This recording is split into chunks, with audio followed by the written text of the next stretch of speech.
making the most of your holidays when you are not, the typical American family. If you're not Norman Rockwell, well, don't worry. We're going to talk about how to cope with divorce, sharing time, all those things that make this time of year a little bit difficult.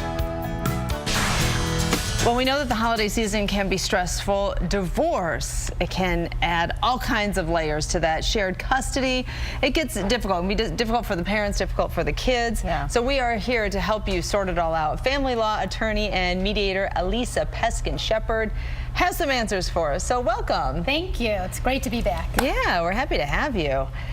So it can be a difficult time emotionally for many reasons, but especially if you're dealing with divorce, right? Right. So let's remember that divorce is so emotional. And I like to look at it more as a transition to a new beginning rather than looking at it as an end. But when you're facing the holidays, especially for the first time, and you might not be with your children when you usually are, you have to think about new strategies. What are you going to do so that you can manage the holidays for yourself as well as for your children, because everybody's facing a new situation. Yeah, it's not just not having your kids, it's this whole fairy tale that has dissolved where Yes. I know it's a new beginning, but divorce it can be a very sad ending, and you're suddenly facing the holiday and the memories that you made with that person. You have to put those aside, right? You have to put those aside. One of the best things to help yourself is to let go of grudges. Really, when you think about the spirit of the holidays, you think about what can I do for myself? What is the best thing for me? And let go of grudges. Let go of the grudge that you might have had against your ex. Now, as a mediator, I imagine you find yourself in the middle of very difficult situations. Absolutely. And we can give this advice, and we know that it makes sense, but how do you tell your clients how do you guide them to let go of the grudge, right? It's one thing to say it, but to actually do it can be much more difficult than that. Right, so I've done it, so that helps, right? Okay. If I've tried to step outside of that place where, where the anger and the resentment are. And the holidays are about kindness and giving. And it's a state of mind, the spirit of the holiday, so get yourself into that spirit. And be kind and show kindness. Celebrate with your children whenever you're with them in whatever way, whether it's with a gift or a gift of time or special attention. Put away your cell phones, things like that, where you're just really focused. And showing your kids how to be kind to your former spouse, to the cashier at the grocery store, is really going to help change your spirit and your kids as well. So we see some of the advice that you have offered up on the screen now. Is there a point where you encourage for the divorced family to come together for the holidays, or how do you know if you're ready for that? That is so personal.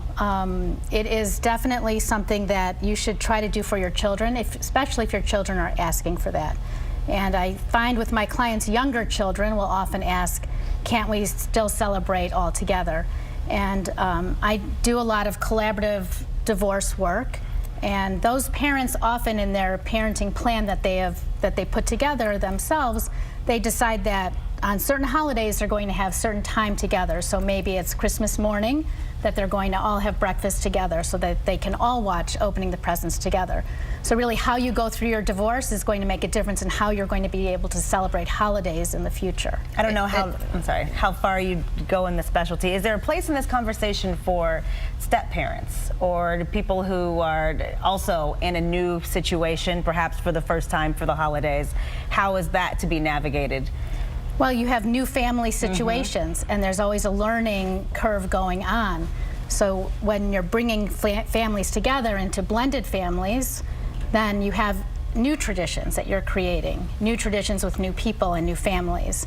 But is that part of a plan? In other words, when you're going through a divorce, do you sit down and say, okay, Christmas morning from 7 in the morning until noon, we will be together wherever the kids are watching them, and then I am allowed to incorporate my significant other into, is that all written out in advance? Yeah, so remember when you're going through the divorce, usually you don't have a significant other already, but as the attorney, I can look at the bigger picture, and I can say down the road, you might have somebody else. How is your spouse going to react to that situation? You want to have a parenting plan, a set parenting plan that says who's going to be with the children when. And you can vary from that plan anytime that you want to. That's one thing. You have something in your judgment of divorce, but the parents can decide to change that if they want to. Yes. And both parents have to be as long as they willing agree in this situation. Right. I mean, I would imagine that's the key. Sometimes you have one side, right, who says, this is the plan, I did this research, met this nice lady with this beautiful suit, and this is what she says that we should do. And then you have someone else who says, I don't care, I don't want to do that. Then what do? You go with what's in your document. That's why you want to, when you're going through your divorce, put down your shared parenting plan, your parenting time that you're going to have. And remember, part of the letting go of grudges and remembering kindness, it's going to come back to you. So if your spouse wants a little extra time this year, you might want it next year, or you might want it the next holiday. So think about the future and how it's going to play back on you. Yep. Good advice. Do unto others, Not right? so tit for tat all the time, right? That's right. All right. Good advice. Good stuff. Thank you. Thank you.